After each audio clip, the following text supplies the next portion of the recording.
유럽에서 제1차 세계대전이 끝나고 난 다음 그 전쟁에서 부상을 입고 거의 회복된 한 청년이 1919년도에 시카고에 있는 작은 한 마을에 그는 이사를 하게 되었습니다. 그가 그 마을에 이사하게 된 유일한 이유가 있다면 다른 것이 아니라 그 당시에 유명한 작가인 셔우드 앤더슨이라는 분이 그곳에 살고 있어서 그에게 배우고 싶은 그 마음 때문에 그 옆집에 집을 얻어서 살게 된 것입니다.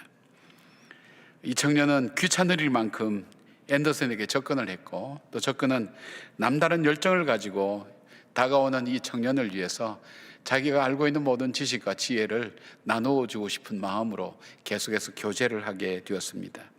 함께 토론도 하고 글 쓰는 법도 가르쳐 주고 자신이 가지고 있는 모든 비결들을 이 청년에게 이야기해 주면서 결국은 그 당시에는 참 힘들었던 출판업 사람들에게도 이 청년을 소개해 주었습니다.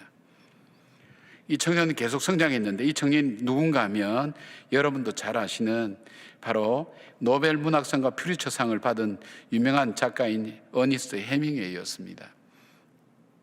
이 청년 외에도 셔우드 앤더슨이라는 이분은 3명의 노벨 문학상을 받은 제자들과 4명의 퓰리처 문학상을 받은 제자들을 길러냈습니다.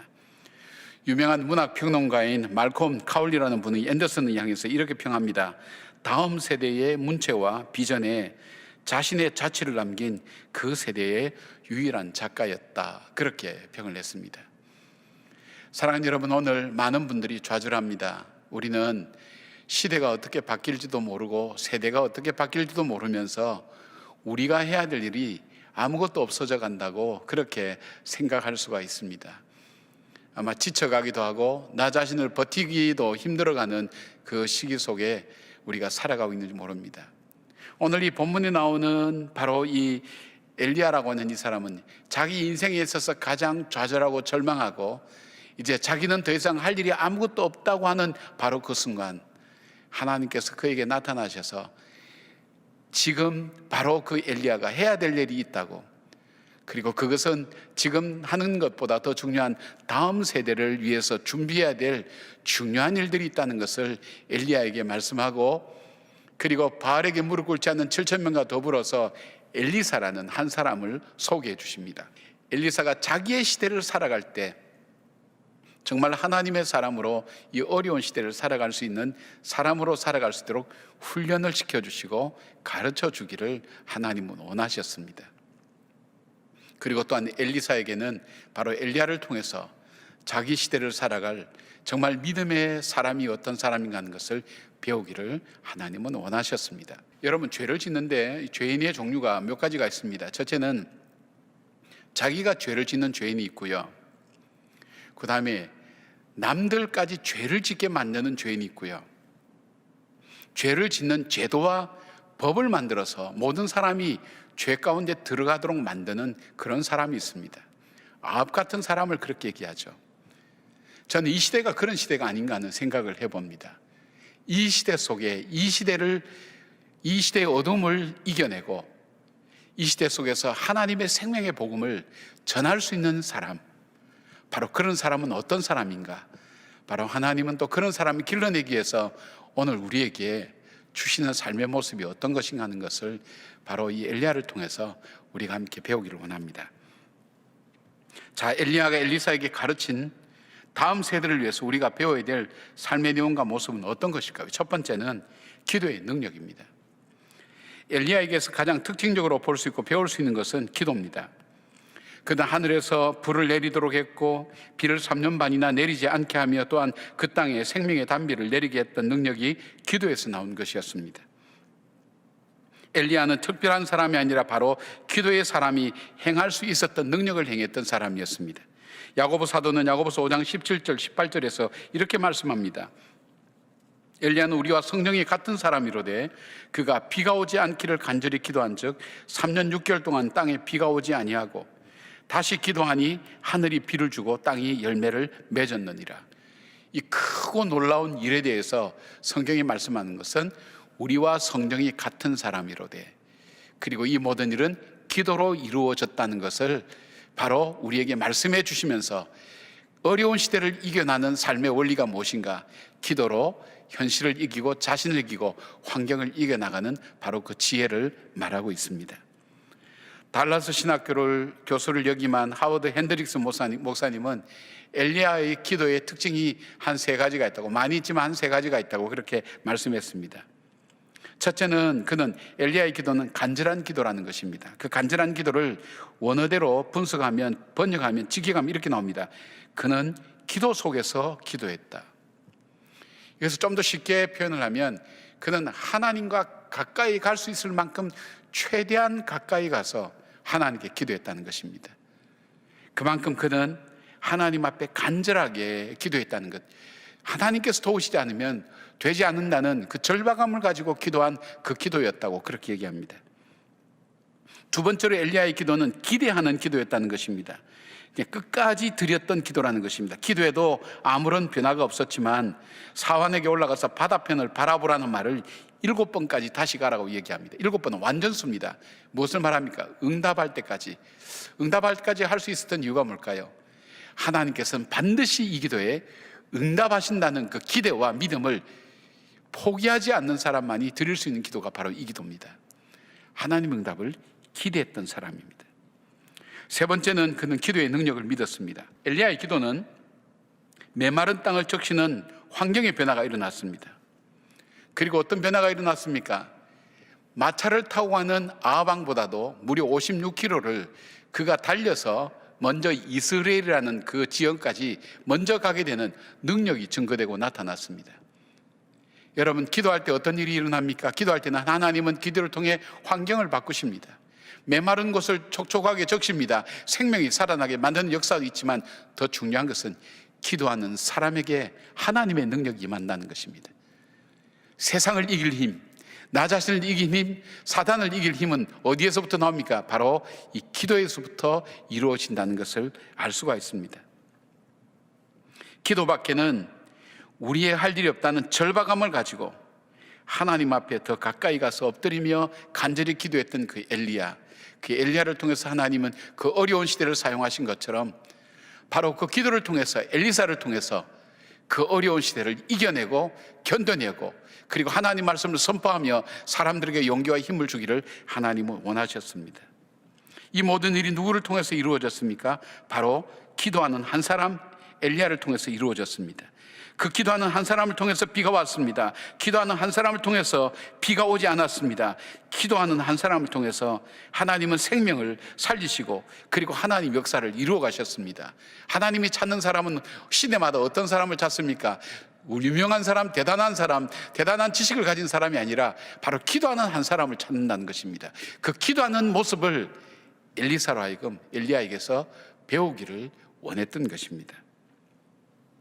사랑하는 여러분, 엘리야에게 나타났던 능력은 탁월해서가 아니라 기도로 이루어진 것임을 엘리사가 알게 되었고, 기도의 은혜를 배운 엘리사도 그의 사역을 하는 동안에 기도의 사람으로 살았던 것을 보게 될 때 어느 시대인지 하나님께서 그 시대를 이길 힘은 바로 기도에 있다는 것을 우리에게 말씀하고 있다는 것을 보여주고 있습니다. 여러분, 세상은 기도를 가르쳐 주지 않습니다. 세상은 기도하는 것을 조롱합니다. 세상은 기도를 보여주려고 하지 않습니다. 오히려 힘과 돈과 권력과 폭력의 능력과 힘을 보여주고 있습니다.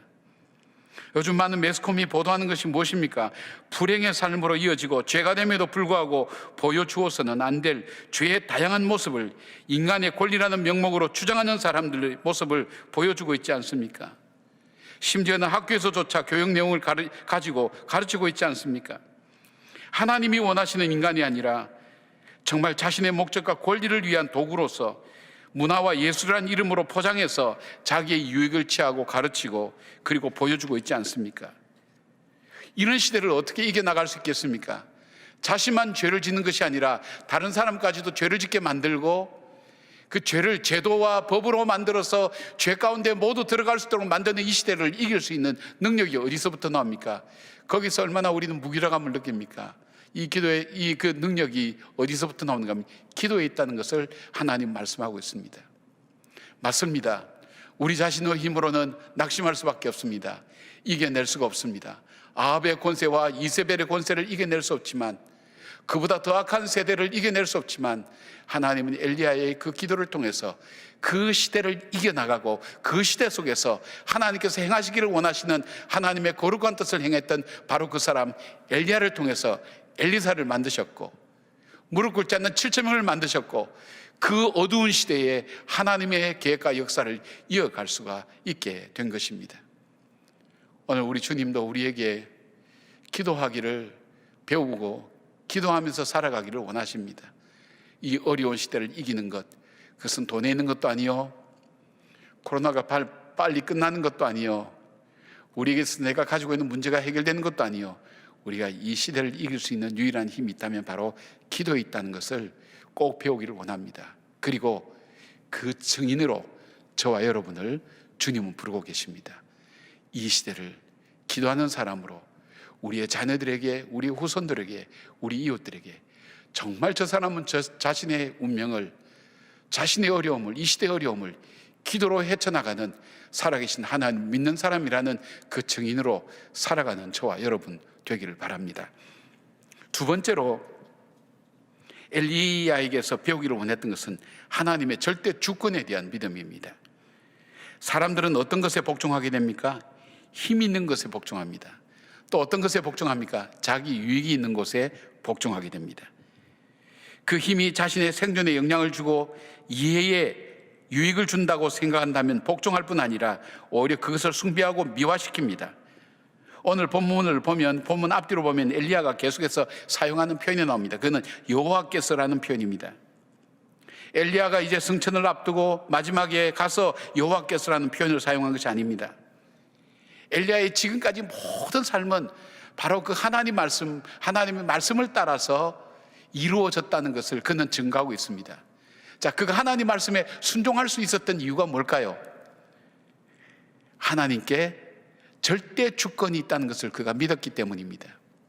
이 세상이 돈으로 움직이는 것 같고 아합과 이세벨이 움직이는 것 같지만, 그러나 아합과 이세벨이 움직이는 것이 아니라 이 세상을 움직이는 힘은 결국 하나님 손에 있다는 것을 그는 분명히 믿었기 때문에 아합과 이세벨이 득세하고 그가 승리하는 것처럼 보이는 그 가운데서도 담대하게 그에게 심판을 선포하고, 그리고 하나님의 백성들에게 그 백성의 마음을 하나님께 돌리게 하는 그 놀라운 힘이 어디서부터 나오냐면 하나님의 절대 주권을 믿는 그 믿음에서 나온 것입니다.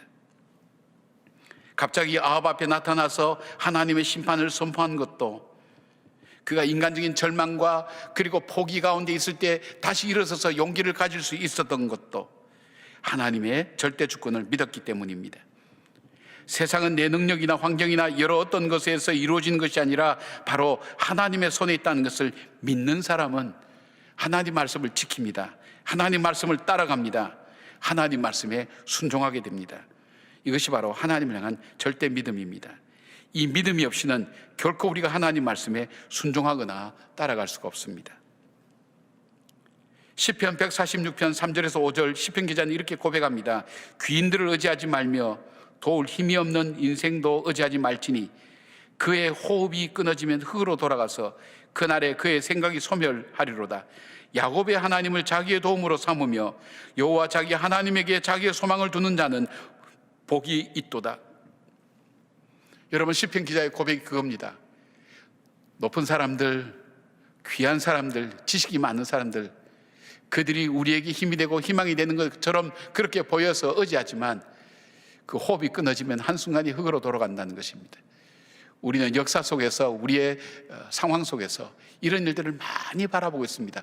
그럼에도 불구하고 우리는 사람을 의지하고 세상을 의지하고 돈을 의지하고 물질을 의지하고 자기 생각을 의지하고 살아간다는 것입니다. 이 세상이 어떻게 흘러가는가 하는 것을 단적으로 표현해 주는 단어를 사람들은 포스트 모더니즘의 영향이라고 그렇게 얘기합니다. 이것보다 좀 더 쉬운 이 시대를 표현할 수 있는 세 가지 키워드가 있습니다. 제일 먼저는 컬러입니다. 컬러는 뭐냐면 색깔이라고 얘기하는데 다양성을 얘기합니다. 그래서 종교도 예술도 문화도 다양성을 존중하고 이것이 하나의 흐름이고, 이렇게 해서 자리 잡은 것이 다원주의라는 것이 자리를 잡은 겁니다. 제가 어느 모임에 와서 친구들에게 그런 얘기 했습니다. 우리 교회는 스님들을 위한 예배실이 준비되어 있다고, 그리고 반려동물과 함께 예배 드릴 수 있도록 그런 예배실도 준비되어 있다고. 근데 제가 충격받은 것은요, 그러면 뻥 터질 줄 알았어요. 전혀 그렇지 않고요, 그걸 믿는 거예요. 왜냐하면 워낙 다양한 시대니까, 아, 교회가 또 종교 간의 대화를 위해서 그렇게 하는구나. 요새 하도 개를 데리고 다니기도 하고 고양이를 데리고 다니고 하니까 반려동물과 함께 예배를 드리고, 아마 앞으로 어떨지 모르겠어요. 고양이하고 개를 안고 예배 드리는 분들도 앞으로 있을지는 모르겠어요. 다양하게 받아들인 거예요. 이것이 제게 충격이었어요. 사람들이 이미 익숙해진 거예요. 다양해졌다. 절대적인 건 없다는 것을 알고 있는 거예요. 그래서 우리는 스님들을 위해서 중예배실이 있고 반려동물을 위해서 소예배실이 있다고 그렇게 얘기했는데, 그때서야 빵 터지는 거예요. 뭘 말하는 거예요? 저와 여러분이 이 문화에서 정신을 안 차리고 살다 보면 다원주의라는 걸 받아들이는데, 그 다양한 것이 좋다고 생각하는 거예요. 혼자 있는 것보다 다양한 게 좋다고. 그래서 부패가 아무래도 인기가 있는지도 모르겠어요. 두 번째 볼 수 있는 단어는 change라는 단어입니다. 변하죠. 이 시대는 변하지 않고는 생존할 수가 없습니다. 변화가 없는 것은 죽습니다. 변하지 않아도 죽습니다. 불과 얼마 전만 해도 카메라에는 필름이 들어갔습니다. 근데 2000년이 지나면서 사진 필름의 수요는 매년 20 내지 30%씩 줄다가 결국은 이 디지털로 변화되게 되었죠. 세계 최고 점유율을 자랑했던 필름 회사가 코닥입니다. 지금은 그 존재가 없어졌습니다. 그러나 후지라고 하는 그 필름 회사가 있었는데, 이 회사는 개혁의 변화를 너무너무 아프게 겪었습니다. 변하기 위해서 몸부림쳤습니다. 다양한 변화를 겪으면서 지금 새롭게 살아남았습니다. 이제 필름 원천 기술을 바탕으로 그들은 화장품과 의약품 회사로 거듭나게 된 것입니다. 아직 생존하고 있어요. 변하지 않으면 죽는다는 것을 보여주는 대표적인 예로 많이 이용되고 있습니다. 변화는 생존과 직결되고 있습니다. 또 하나의 단어가 있다면 스피드입니다. 얼마나 스피드라는 것이 중요하게 여깁니까? 2G, 3G, 4G 나와서 이제 5G입니다. 금방금방입니다. 영화 하나를 30초 만에 다운받을 수 있다는 거 여러분 상상이라도 해보셨습니까?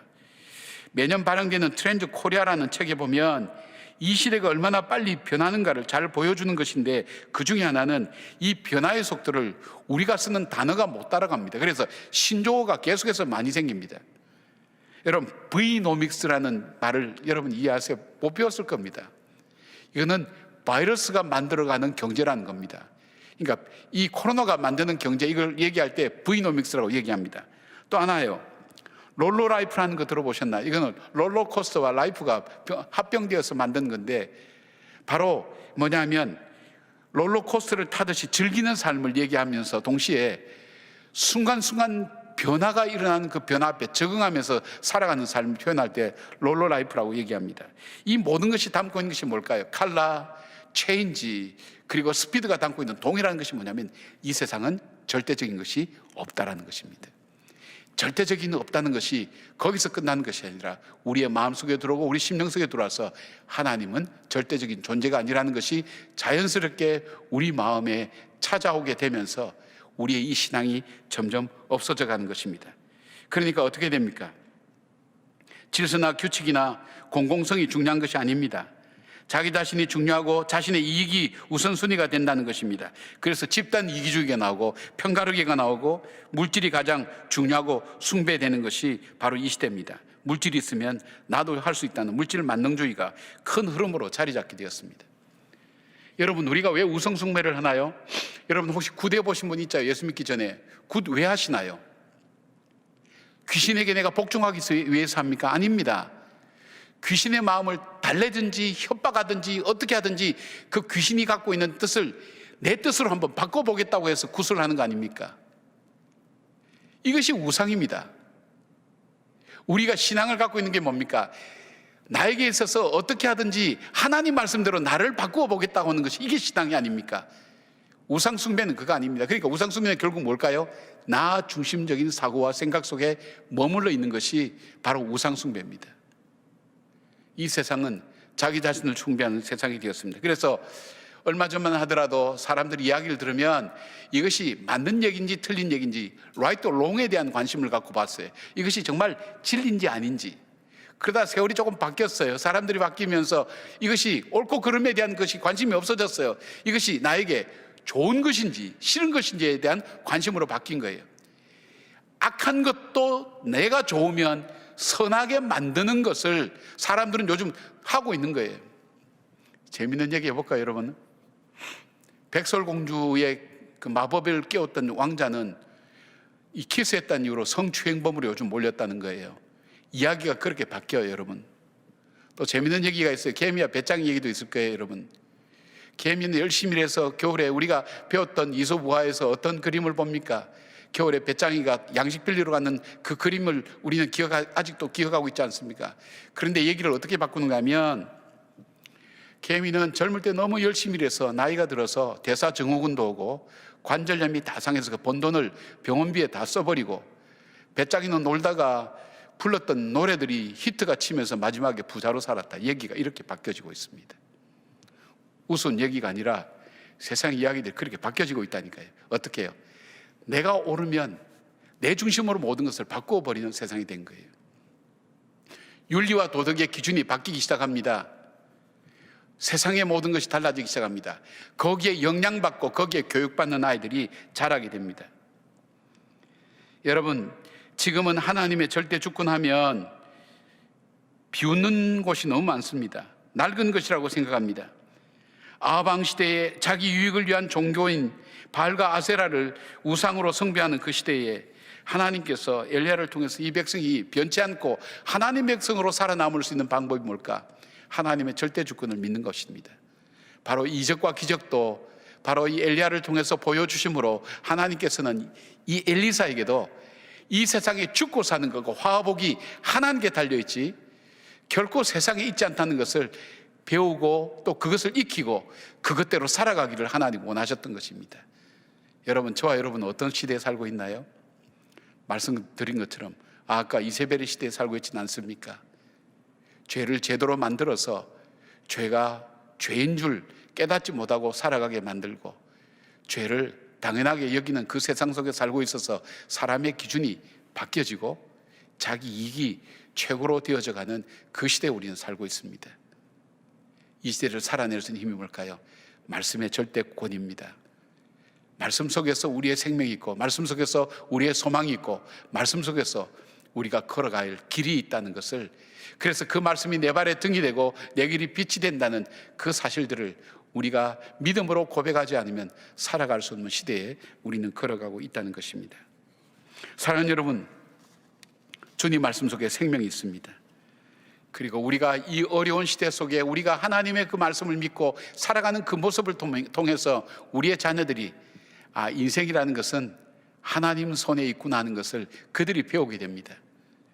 우리가 하나님의 말씀을 귀하게 여기고 그 말씀 속에 내 삶을 맞추기 위해서 몸부림치는 그 안타까움 속에서 우리와 더불어 살아가는 시대의 사람들이 생각할 때 정말 인생의 진리와 살 길은 바로 하나님 말씀 속에 있구나, 하나님에게 이 절대 주권이 있구나 하는 것을, 그 믿음을 표현하고 살아갈 때 우린 제 길로 들어가지 않게 되는 것입니다. 어리석은 사람은 하나님이 없다 하더라 하는 그 말을 그대로 받아 믿고 살아갑니다. 하나님이 없다고 얘기하는 세상 사람들이 자기 중심이 되고 물질 중심이 되는 이 세상 속에서 이 세상을 이길 힘은 이 모든 것이 복의 근원이 하나님께 있다는 사실을 믿음으로 다시 고백하는 것입니다. 사랑하는 여러분, 이 어려운 시대에 하나님의 절대 주권을 다시 믿고 하나님의 그 말씀대로 반드시 이루어진다는 걸 믿고 어리석어 보일 수 있을 만큼 하나님 말씀을 따라 순종하며 믿음으로 걸어가는 것을 배우시고 그 말씀대로 사는 저와 여러분 되기를 바랍니다. 세 번째는 사명에 대한 가르침입니다. 사명에 대한 것은 엘리야와 엘리사에게 하나님 모두 가르쳐준 교훈입니다. 사람은 무엇으로 살 것인가? 사명을 따라 살기를 하나님은 원하십니다. 엘리야와 엘리사도 하나님께서 그에게 그 땅에 보내시고 그를 부르신 그 목적을 따라 살기를 원하셔서 그 사명을 따라 사는 삶에 대해서 주님은 가르치고 훈련시킵니다. 엘리야의 절망이 무엇이었습니까? 사명으로 살기에는 너무나 힘든 세상이었습니다. 사명으로서는 생명을 유지할 수 없다는 위협과 두려움밖에 없었습니다. 사명으로 사는 사람은 로뎀나무 아래 도망쳐서 죽여달라고 좌절하든지 아니면 폐쇄된 동굴 속에서 알 수 없는 미래를 살게 된다는 것입니다. 베드로처럼 사명을 따라 살았던 사람이 있을까요? 그러나 아무리 자기의 신념이 강하고 실천과 정의감이 강해도 바로 이 사명을 따라 사는 삶은 결국 좌절이고 포기할 수밖에 없는 세상 속에 우리가 살고 있다는 것을 보여주고 있습니다. 사명을 따라 산다는 것은 것의 물살을 거슬러 올라가는 것 같은 고난과 시련의 삶이라는 것입니다. 인간의 힘으로는 대세를 거스릴 수가 없다는 것입니다. 물을 따라 흘러가는 고기처럼 현실을 따라 흘러가야 편안한 삶을 살게 된다는 의식입니다. 그러나 사명을 따라 사는 사람은 고난과 시련 가운데서도 자신을 이 땅에 보내신 하나님의 뜻을 이루어가는 사람입니다. 그래서 엘리야도 자기 시대를 사명으로 살 수 있었고, 엘리사도 자기 시대를 사명으로 살면서 하나님의 거룩한 구원의 역사를 이어갔던 것을 보게 됩니다. 하나님께서 엘리사를 부를 때에 엘리야가 그의 겉옷을 그 위에 던졌습니다. 이것은 엘리사를 엘리야의 후계자로 부른다는 의미입니다. 엘리야의 사명을 너도 같이 짊어지고 그 사명대로 산다는 걸 얘기합니다. 그때 엘리사는 자기가 소를 버려두고 바로 그 자리에서 엘리야를 따라 나섰습니다. 본문 엘리야가 하늘로 올라갈 때 엘리사가 구하는 것이 무엇일까요? 9절 말씀입니다. 그놈이 엘리야가 엘리사에게 이르되 나를 내게서 데려감을 당하기 전에 내가 내게 어떻게 할지를 구하라. 엘리사가 이르되 당신의 성령이 하시는 역사가 갑절이나 내게 있게 하소서 하는지라. 무엇을 말합니까? 엘리사가 볼 때에 이 시대를 이길 힘은 하나님의 능력이 아니면 이길 수 없다는 것을 엘리사는 알게 되었습니다. 그래서 구할 때에 내가 사는 더 악한 세대에 필요한 것은 바로 엘리야 당신이 가졌던 그 성령의 능력, 갑절의 능력이 나에게 필요하다고 그는 구하게 됩니다. 그러니까 참 중요한 대목이 나옵니다. 바로 그 갑절의 능력을 달라갈 때 엘리야가 하늘로 올라갈 때 그의 겉옷을 던집니다. 그 겉옷을 던질 때 엘리사가 했던 것이 뭘까요? 자기 옷을 벗어서 찢었습니다. 이것은 굉장히 상징적인 의미가 있는 겁니다. 내 힘으로는 내가 이 세상을 살아갈 수 없음을 인정하는 겁니다. 내 능력으로는, 내 신념으로는, 내 지식으로는 이 세상을 살아갈 수 없다는 것을 찢어버리는 겁니다. 그리고 그는 뭡니까? 엘리야가 남겨준 겉옷을 가지고 바로 요단강을 칠 때에 요단강이 갈라지며 그도 건널 수 있었던 이유가 뭘까요? 우리가 베드로에 대한 얘기를 해볼까요? 주님께서 베드로를 다시 찾아갔죠. 바다로 간 베드로, 부활한 예수님을 확인하고도 예수님을 만날 수 없어서 자기의 고향, 자기의 일터인 바다로 돌아가서 고기를 잡았지만 그 고기도 한 마리도 잡지 못한 그날 새벽 예수님이 찾아가셨습니다. 어쩌면 베드로의 일생 동안 가장 연약하고 무기력하고 아무런 존재감이 없을 때 예수님이 찾아간 겁니다. 그리고 예수님이 찾아가서 그게 맡긴 것이 뭡니까? 가장 소중한 삶을 맡겼습니다. 내 양을 먹이라고. 왜 그랬을까요? 세상 사람들은 성공한 사람을 찾아가서 일을 맡깁니다. 가능성이 있는 사람에게 일을 맡깁니다. 그러나 하나님은 가장 실패한 베드로, 뭘까요? 너의 힘으로는 하나님 일을 할 수 없다는 것을 주님은 보여주신 겁니다. 내 힘으로는 할 수 없다고. 네가 비록 가족과 직업을 버리는 그 신념이라 할지라도, 네가 가지고 있는 정의감이라 할지라도 하나님 일을 할 수 없다는 것입니다. 주님께서 내게 주신 그 사명을 감당할 사람은 하늘의 도움을 입는 사람, 하늘의 능력을 덧입는 사람, 바로 그 사람이야말로 하나님 일을 할 수 있다는 것, 그것이 사도행전의 역사라고 말씀드리지 않았습니까? 그래서 사도행전을 기도행전, 성령행전이라고 부른 이유가 뭡니까? 철저하게 자기를 의지하지 않고 하나님의 능력을 의지했던 그 사람들이 써갔던 역사들이 사도행전이고 세계 역사를 바꾸는 놀라운 은혜가 되었습니다. 선지자 미가는 이렇게 고백합니다. 미가서 3장 8절 현대의 노래 성경으로 읽어드리겠습니다. 그러나 여호와께서 나에게 성령과 권능으로 채워주시고 올바른 판단력을 주셨으므로 내가 이스라엘 백성의 죄를 가감하게 선언할 것이다. 성령의 힘과 능력을 덧입고 분력을 힘입을 때 무엇이 죄인지, 무엇이 잘못된 것인지, 그리고 죄를 지적하는 그들을 죽이려고 하는 그들 앞에서도 담대하게 전할 수 있는 그 담대함과 능력이 어디서부터 나옵니까? 하늘로부터 임하는 능력에서 나온다는 것입니다. 스가랴 4장 6절 그가 내게 일러 가로되 여호와께서 스룹바벨에게 하신 말씀이 이러하니라. 만군의 여호와께서 말씀하시되 이는 힘으로도 되지 아니하며 능으로도 되지 아니하며 오직 나의 신으로 되느니라. 하나님의 능력을 힘입지 않고는 사명자로 살아갈 수가 없습니다. 좀 더 쉽게 말씀드릴까요, 여러분? 하나님께서 여러분 가정에 자녀를 주셨을 것입니다. 그 자녀를 아버지의 지식이 풍성하고 아버지의 덕이 풍성하다고 해서 자녀가 정말 그렇게 잘 자라든가요? 저는 정말 제가 지난번 있었던 교회 속에서 우리나라에서 알아준 석학인데 그분이 중학교 2학년 되는 딸 때문에 우는 것을 봤습니다. 세상은 나를 알아주는데 저 딸만은 아빠가 누군지를 모른다고. 우리 마음대로 되지 않습니다. 내가 저 딸을, 저 아들을 하나님의 뜻대로 기르고 싶어도 우리 힘으로 기르면 그 사람은 하나님의 사람이 되는 것이 아니라 세상의 사람이 되고 나와는 영적인 거리는 멀어지게 됩니다. 어떻게 할까요? 하나님의 은혜를 구하셔야 됩니다. 하나님의 능력을 구하셔야 됩니다. 내가 정말 하나님 앞에 좋은 엄마 아빠가 되기 위해서, 하나님께서 내게 주신 이 자녀를 믿음으로 기르기 위해서 하나님께 구하셔야 됩니다. 직장도 사업도 다른 일도 마찬가지입니다. 내 인생을 의미 있게 살기 위해서 내가 내 노력 가지고 내 지식 가지고 내 최선을 다하면 된다고 생각, 정말 그렇게 해서 사라질까요? 우리가 나중에 이게 아니었구나라는 결론을 얻기 위해서 이 아까운 인생을 허비할 필요는 없지 않습니까? 바로 하나님께 있습니다. 하나님의 능력과 은혜를 구할 때 어려운 시대 속에서 사명을 감당한 사람으로 살아갈 수 있다는 것을 엘리사는 엘리야를 통해서 배울 수 있게 된 것입니다. 저는 설교의 시작을 셔우드 앤더슨이라는 작가 이야기로 시작했습니다. 사람들은 연구했습니다. 앤더슨이라는 사람이 어떻게 저렇게 훌륭한 노벨상과 프리처상을 받는 제자들을 양육할 수 있었을까?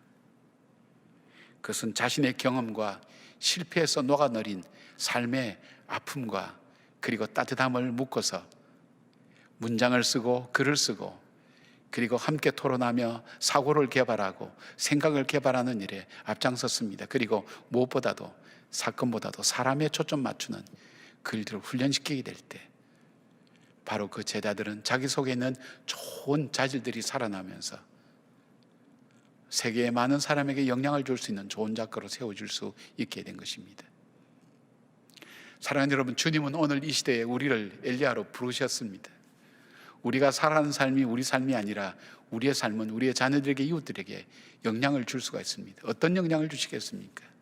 정말 거룩한 영향을 주기 위해서 어떻게 사시겠습니까? 그렇게 살아갈 수 있는 것은 기도에 있습니다. 그리고 하나님의 절대 주권을 믿는 그 믿음에 있습니다. 그리고 하늘의 힘을 덧입는 그 사명에 있다는 것을 기억하면서 이 시대의 엘리야처럼 살고 시간을 흘러 우리의 자녀들이, 우리 후손들이 더 어려운 시대를 살 때도 하나님의 거룩한 뜻이 중단되지 않도록 하나님의 거룩한 뜻을 따라 오늘도 걸어가는 이 시대의 엘리야로 살아가는 저와 여러분 되기를 주의 이름으로 축원합니다. 아멘. 함께 기도하겠습니다. 하나님, 그렇습니다. 우리가 대단한 줄 알았는데 살아갈수록, 인생을 알면 알수록 아무것도 아니라는 생각을 많이 하게 됩니다. 용기는 있는데 분별력이 없고, 의지는 있는데 우리가 가진 것은 없고, 연료는 많은데 용기가 없는 결핍의 시대를 우리는 살아가고 있습니다. 주님, 하늘로부터 하나님 주신 힘을 덧입지 않고는 우리는 하나님 뜻대로 살아갈 수가 없습니다. 사랑하는 저희들을 이 시대 엘리야로 불러싸우니 하나님, 우리 시대에 살아가는 우리의 후계자 엘리사들에게 정말 저들의 미래를, 저들이 살아갈 시대를 하나님의 거룩한 뜻으로 살아갈 수 있는 사람으로 양육해가고 세워갈 수 있는 삶을 오늘 살게 하여 주시고, 사랑의 쌀을 통해서, 헌혈을 통해서 보여준 사랑하는 성도들의 귀한 사랑들이 온 열방에 증거되고 전해지면서 이 어려운 시대를 어떻게 살아야 될지 아는 지혜를 바로 우리 성도들을 통해서 세상에 증거하고 나타낼 수 있도록 한 분 한 분의 삶이 되게 하여 주시옵소서. 예수님의 이름으로 기도드리옵나이다. 아멘.